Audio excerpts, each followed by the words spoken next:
Sekelompok massa yang menamakan Aliansi Pergerakan Rakyat Tolak Pertambangan Emas Tanpa Izin melakukan aksi di kantor Bupati Bolamongondo Selatan. Aksi ini akibat keprihatinan atas aktivitas tambang ilegal yang dianggap telah merusak lingkungan.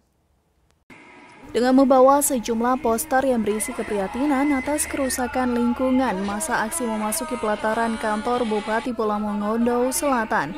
Dalam poin tuntutannya, massa aksi yang diterima langsung Bupati Bolamongondo Selatan Iskandar Kamaru meminta Bupati bertindak tegas terhadap aktivitas tambang ilegal yang menyebabkan kerusakan lingkungan di Hulu Tobayagan. Dengan alam itu sendiri, tapi adanya campur tangan kerusakan alam yang dilakukan oleh pertambangan emas tanpa izin di Hulu Tobayagan, sehingga kami meminta dengan tegas sikap dari pemerintah daerah Kabupaten Selatan untuk menolak aktivitas PT yang ada di desa Hulu Tobayagan.